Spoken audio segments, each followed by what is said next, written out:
Hello guys, may hapon. Nato na karon sa sa ngalan ni dire? Taytay. Ato nang gikabit ato tong injector na gi-fall out atong yaing adlaw.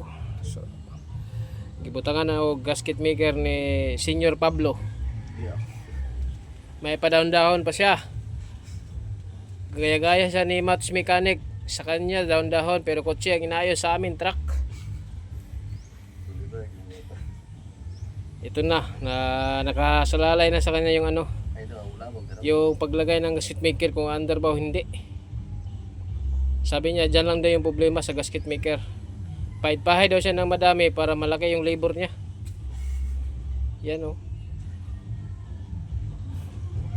Pahid-pahid siya ng gasket maker para sabihin ng malaki yung labor niya.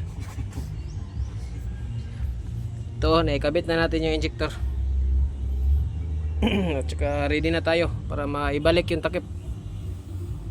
Saka yung kasama namin may hawak na siyang down.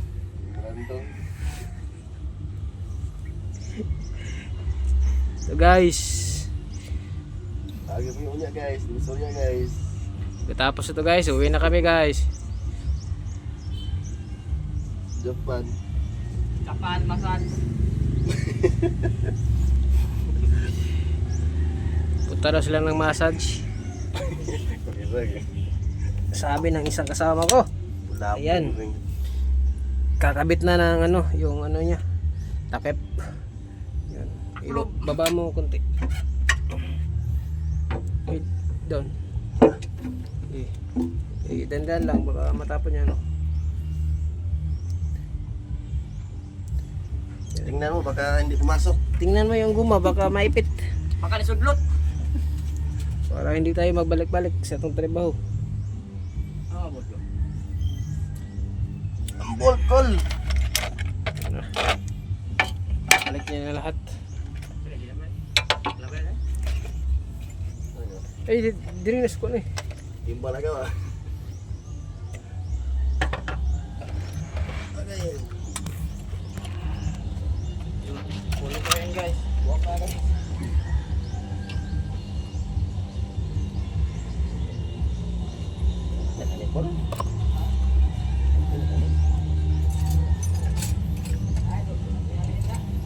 Tadri ka?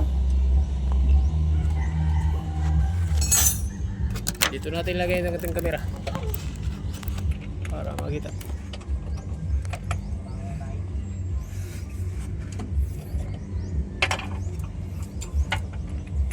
At video na lang ako. Ispakan. Ispakan. Ito, unit natin. Fuso 6M70 double GR Mitsubishi.